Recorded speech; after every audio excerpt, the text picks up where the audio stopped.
Я судье говорю, там, пожалуйста, поднимите мою кисть, мои пальцы кверху, и мне судья говорит фол. Закрой свой рот, тебе фол. То Лара, то молодец. А когда Лара разговаривает, получает фол судья, когда он разговаривает с ним. И когда они боролись с Эрмесом, то, что как исход был поединка, это просто было зашугивание Эрмеса, который уже испугался накануне на пресс-конференции, и потом за столом он как бы вообще паник и не понимал, что творится в его жизни. Это самый худший день его в жизни был, да. Ну, серьезно, кто смотрел этот поединок, там было нечто. Там... Эрмес не понимал, что творится. Да, я видел это армфайт, но он реально не понимал, куда вышел и хотел домой, господи. Девон Лара, Ливан Сагинашвили. Ну, тут все неоднозначно. Девон в хорошей форме. В какой форме Ливан мы не знаем, так как Ливан не выступал долгое время. Ладно, мало того, что он не выступал долгое время, он еще был травмирован. Но, насколько я знаю, армфайт более-менее подтвержден, ну, по крайней мере, из YouTube-канала самого Эрмеса. Мне интересно будет посмотреть, в какой форме Денис Цыпленков, потому что я знаю, что Эрмес Каспарини был в очень хорошей форме. Я думаю, сейчас он находится в хорошей форме. Да. И по этому поединку можно будет судить, как поборолся бы Денис с Ливаном плюс-минус. Спонсор выпуска – компания «Сила Руков». Продукция, которой уже давно пользуются именитые спортсмены. Огромный ассортимент товара. Резиновые петли, тренажеры для рук и предплечий, расширители грифа, большой выбор эспандеров и, конечно же, ручки для армрестлинга под любые задачи. Ручки на лямках, ручки с различными насадками, цилиндр, конус, эксцентрик и многими другими. Блоки, приставки к столу и, конечно же, сами столы для армрестлинга. Продукцию компании «Сила Руков» можно заказать на сайте silarukov.rf. Есть доставка по России. Также у компании «Сила Руков» есть канал на YouTube, группа ВКонтакте и оффлайн-магазин в Москве. Добро пожаловать! Все ссылки на наших друзей мы оставляем в описании к видео. Итак, по поводу ближайшего армфайта, когда он будет? Армфайт состоится 24 февраля, как раз. Уже так близко. День защитника Отечества, да, 21 числа вылетаю. И буду бороться. Ничего себе, я даже не знал. Тут... Да, осталось совсем немножко. У меня завтра крайняя тренировочка, где я тренируюсь и уже отдыхаю. А какие планы на бой, расскажите? Мы Чафи не будем передавать. Пока на планах никаких нет, покажу свою подготовку. Хочу посмотреть на подготовку Дэйва, в первую очередь. И самое интересное, мне сравнить свою форму с той формой, при которой я боролся с Дэйвом 1,5 года назад. А вот как вы считаете, ваша форма сейчас и ваша форма сравнительно с 2018 годом, когда вы боролись, какая лучше? Какой Виталий Лалитин сейчас сильнее? С кем боролся я? Когда? С Ливаном. 2018 год. Топ-8. В 19 году я боролся, 19 год был. По 19. Да. Ну, сейчас форма получше стала, да, вес побольше, конечно, получше, потому что посещаю стабильно тренажерный зал. Ну, не так стабильно посещал, как хотелось бы, но сейчас посещаю стабильно зал, так как мне хочется. Вот. 3 тренировки я в неделю обязательно делаю.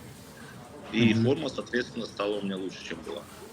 Расскажите про упражнения какие-нибудь. Я так понимаю, много базовых добавили, да, там? Жимы. Ну, базово добавил, это уже вошло в привычку, это спина, это жим лежа грудь. Это иной раз присед, становая тяга, обязательно. И специализация, как и было раньше. А что касательно жима лежа, вот у нас мы каждых гостей опрашиваем по этому поводу. Жим лежа и армрестлинг нужен ли? Ну, скажу так, когда я выиграл первый чемпионат России, со мной боролись такие великие ребята, как Николай Крестченко и Дзамбулат Сориев боролся. И меня спросил Николай Крестченко, сколько ты жмешь лежа? Я ему ответил, что жму лежа 100 килограмм, на что он мне ответил, я жму 230, почему ты меня выиграл? Я пожал плечами, и я сам не понимал, почему я его выиграл при своем жиме 100 килограмм. Но суть в том, что у меня была хорошая специализация, и моя весовая категория была 100 килограмм. Почему я сейчас добавляю жим? Потому что я хочу, чтобы моя масса росла. чтобы моя Мгм. мощь моя росла. В данный момент я жму лежа 170 килограмм. Это Ничего себе. При таких не рычагах. сильно много, да, для моей массы и для моего роста, но по факту для меня, для самого это очень хороший результат. То есть с 2014-2015 года я поднял свой результат почти в 2 раза. Ну, то есть сравнительно, вот, например, бокового нажима, когда вы жали 100 килограмм и когда вы жмете 170.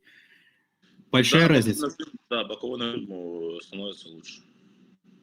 Что думаете, кстати, по предстоящему армфайту Девон Ларат, Ливан Сагинашвили? Ну, Ну, тут все неоднозначно. Деван в хорошей форме. В какой форме Ливан мы не знаем, так как Ливан не выступал долгое время. Ладно, мало того, что он не выступал долгое время, он еще был была травмирован. травма. Мгм.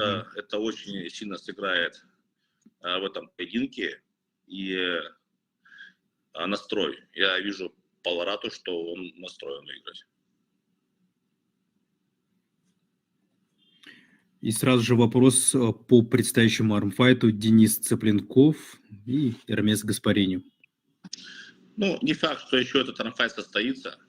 Ну, Это предположим. неофициальные данные, это данные болельщиков, которые хотят, чтобы этот армфайт состоялся. Мгм. Но на данный момент я знаю, что пока что это ничего особо не оговорено и не подписано. И не факт, что этот армфайт еще состоится. Если будет Мгм. армфайт, мне интересно будет посмотреть, в какой форме Денис Цыпленков, потому что я знаю, что Эрмес Гаспарини был в очень хорошей форме. Я думаю, сейчас он Да, находится в хорошей форме. да, И по этому поединку можно будет судить, как поборолся бы Денис с Ливаном плюс-минус ориентировочно. да. Ну, насколько я знаю, армфайт более-менее подтвержден, ну, по крайней мере, из YouTube-канала самого Эрмеса.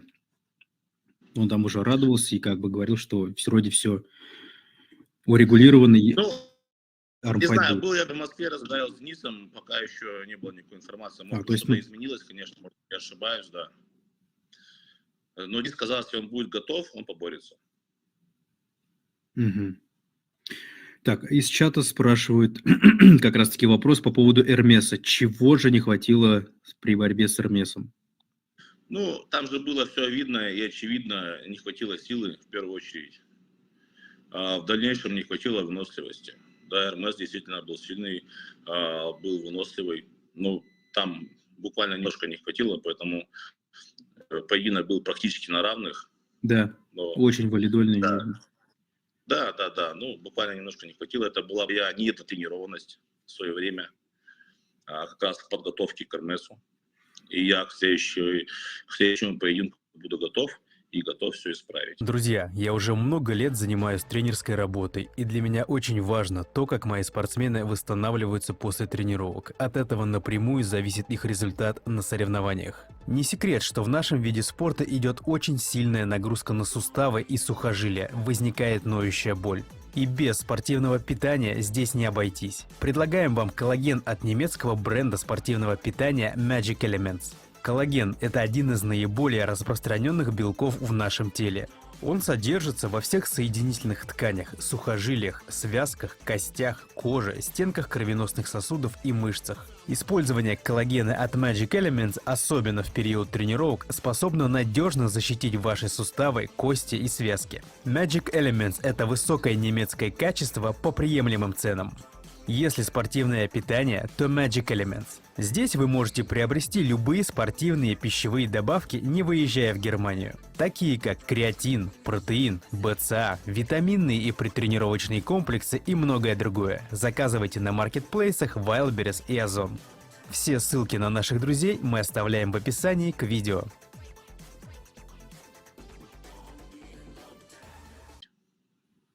Мгм. То есть конкретно в тот день, ну, ничего уже нельзя было. То есть если бы получилось так переиграть Я этот все уже армфайт, сделал, все, что было, я все сделал. То есть я считаю для себя, что была недотренированность, немного не хватило сил. Это именно то, что сейчас я исправляю и пытаюсь выйти, так сказать, на новый уровень. Мгм. и стать немного сильнее, и постараться в следующий раз выиграть Эрмеса. Дай бог. Сразу же тогда вытекающий вопрос. Сейчас работа не мешает тренировкам? То есть сейчас больше уклон Сейчас в нет, сторону тренировок? я, получается, закончил свой тренировочный процесс э, 1 Перечафе? декабря. Мгм. Я 1 декабря закончил тренировочный процесс, Мгм. отборолся 9 декабря с Эрмесом. Затем я отдохнул до турнира AMC Мгм. и отдохнул до 10 января. И с 10 января я тренируюсь 3 раза в неделю и не пропустил ни одной тренировки. То есть сейчас моему тренировочному процессу, в принципе, работа не мешает, и я доставляю себе удовольствие, находясь в зале. Виталий, скажите, пожалуйста, сильно ли в вашем матче с Эрмесом влияло, с чьей стороны был замок на лямке? Да, это очень для меня сильно влияло. Если был замок с моей стороны, мне было тяжелее. Если был замок с его стороны, мне было, соответственно, легче. Ну, это как А почему так происходит? Когда затягивается лямка, То есть его руку опускает то, ниже, получается, то да? рука соперника опускается вниз. Но в Мгм. последнее время у меня какая проблема? Раньше, когда был судейский захват, чемпионат мира, и когда вставали спортсмены в судейский захват, соответственно, Мгм. их закрывали в одном положении. Сейчас вот эту фазу вверх-вниз можно менять. И когда соперник меняет фазу кверху, и меня начинает закрывать, соответственно, я перекрываю фалангу его, и меня пускают к низу. Если бы мне дали бы встать с кистью поднятой кверху, отведение поднято, то Мгм. борьба была бы иначе. Но когда меня пускают вниз, соответственно, мне неудобно бороться. Из-за длины руки, да, вас опускает? Ну, чтобы Да, уравнять. да. Я перекрываю фалангу спортсмену. То есть соперник стоит с заряженным отведением, ему удобно, а вас Опускают раскрывает, вниз, я ну, закрываю его фалангу, да. Просто раньше, когда судейский захват был, чемпионат Европы, чемпионат мира, чемпионат России, то там в судейском захвате закрывали всех обоюдно, ровно. Нельзя ага. было передать пальцы кверху, к низу. Как ты взял захват, тебя опустили захват, ты взялся, а из этого захвата борешься. Но сейчас, когда меня закрывают низко, чтобы показать фалангу спортсмену, а его закрывают высоко, потому что он себе может позволить с высотой своей руки, не закрывая мне фалангу, бороться, мне становится Мгм. тяжелее. И многие спрашивают, почему ты отдаешь отведение? Я его не отдаю. Отдают его судьи. Ну и вообще упражнения в маленькой амплитуде, вот эти микродвижения Лара, то у него же там, в принципе, оно везде так. Вот что ручка его, что отведение. Но это армрестлинг, это сокращенные углы, микродвижения все. Там прям вот микро-микро, там миллиметры, наверное. Я думаю, да, да. Ну тут на самом деле, ну раз в захвате может каждый миллиметр повлиять, если силы у соперников одинаковые, каждый миллиметр может повлиять на проигрыш либо на выигрыш. Мгм. Так, тут в чате И комментируют поэтому цинк для бороды. Деван именно на старте, на захвате борется за каждый миллиметр, за свой захват. Да, конечно, не очень чисто он борется, но все же он выигрывает. Как Лара борется за захват, мне кажется, не борется вообще никто. Да, да, да. Я Дмитрий Касатов. Выступаю на соревнованиях по силовым видам спорта уже более 30 лет. Сначала это был пауэрлифтинг и армрестлинг, сейчас выступаю в жиме лежа. И лет 15 уже произвожу оборудование для пауэрлифтинга. Сначала это были скамьи для жима и стойки для приседаний. Сейчас это уже полный спектр оборудования для фитнес-клубов и тренажерных залов. Весь ассортимент вы можете посмотреть на моем сайте по ссылке в описании. Также подписывайтесь на меня в Инстаграм, где кроме своих тренажеров я выкладываю еще и секреты своей подготовки соревновательной в жиме лежа.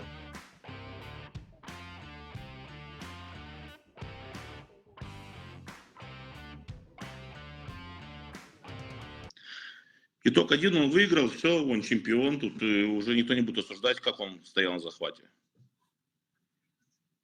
Мне кажется, он даже там, ну, грубо говоря, судьям диктует, как там его судить, потому что он приходит и Да, и начинает... если, допустим, я борюсь, когда с этими же судьями, я судье говорю, там, пожалуйста, поднимите мою кисть, мои пальцы кверху, и мне судья Мгм. говорит фол, закрой свой рот, тебе фол. То Лара, то А молодец. когда Лара разговаривает, получает фол судья, когда он разговаривает с ним. Ну, на самом деле так оно и есть, да. И когда они боролись с Эрмесом, я правда скажу, что Эрмес очень сильный спортсмен, но то, что как исход был поединка, это просто было какое-то зашугивание Эрмеса, который уже испугался накануне на пресс-конференции, и потом за столом он как бы вообще паник и не понимал, что творится в его жизни. Наверное, самый 100%, худший да. день в его жизни был, да. Ну, серьезно, кто смотрел этот поединок, там было нечто. Там... Эрмес не понимал, что творится. Да, я видел это армфайт, но он реально не понимал, как вот куда вышел и хотел домой, господи. Да, да. Там Эрмеса было жалко. Я, кстати, ставил на Эрмеса. Ну, не то, что деньги поставил, я этим не занимаюсь, но я С думаю, что Эрмесом я был уверен. получилось так, как получилось. Так же получилось и с Георгием. Да. Но Георгий как-то посмелее был. Да, Георгий был смелее, но, опять же, противостоять тому, что Деван брал пот со своего лба и мазал Да. руку, Да, чтобы да, она да. была скользкая, Георгию, он против этого ничего не смог сделать. Ну, кстати, Ларат прокомментировал вот этот момент с намазыванием пота со лба на руку. У него спросили, зачем ты это делал. Он сказал, что до этого Георгий сделал так, что вытер рукой Ларата себе лоб. Ну, типа, что он как бы в отместку начал это делать, но Не не знаю, но знаю. я присутствовал на поединке, я не видел этого. Мгм. А что вообще в целом думаете про поведение Ларата? И в частности, вот эти вот, ну, ментальные атаки, которые сейчас пошли на Ливана, до этого на Эрмеса, до этого на Цветкова. Я скажу так, что если бы, возможно, не Деван, то этих барфайтов не состоялось, в которых даже борюсь я. Ну, это Да. звезда армрестлинга, это самый популярный армрестлер всего мира. Это как Конор Макгрегор, да, в боях. И тут также Да. происходит. И Да. люди его осуждают, людям, многим он не нравится, но все равно его берут и смотрят. Его поединки самые зрелищные. Друзья, не все знают, кто для вас снимает, пишет сценарии и монтирует ролики. Пользуясь случаем, представлюсь. Чемпион мира по пара-армрестлингу Зинятулин Руслан. Именно я обращаюсь к вам периодически с просьбой помочь мне провести то или иное мероприятие. И благодарен всем тем, кто не игнорирует мои просьбы. В этот раз я вновь обращаюсь ко всем моим дорогим зрителям с просьбой. Мы проводим турнир «Стальные руки», где будут армфайты среди людей с ограниченными возможностями. Соревнований с хорошими призами для здоровых людей достаточно много, чего не скажешь о соревнованиях среди инвалидов. Обращаюсь к вам с просьбой помочь мне в проведении данного турнира. Ваши деньги пойдут на оплату проезда, питания и призы победителям турнира. Денежные средства можно перечислить по номеру телефона, который привязан к карте 8 920 177 55 61. И помните, добрые дела всегда возвращаются. Вас ждет еще очень много интересного. Пишите свое мнение в комментариях, ставьте лайк, если понравился ролик, и не забудьте поделиться этим видео у себя на страничке в социальных сетях. Это важно для меня и алгоритмов YouTube. Для вас работал чемпион мира по пара-армрестлингу Зинятулин Руслан. Текст читал Берсеркер 13, Курбанов Эрик. Режиссер и оператор Зинятулин Руслан.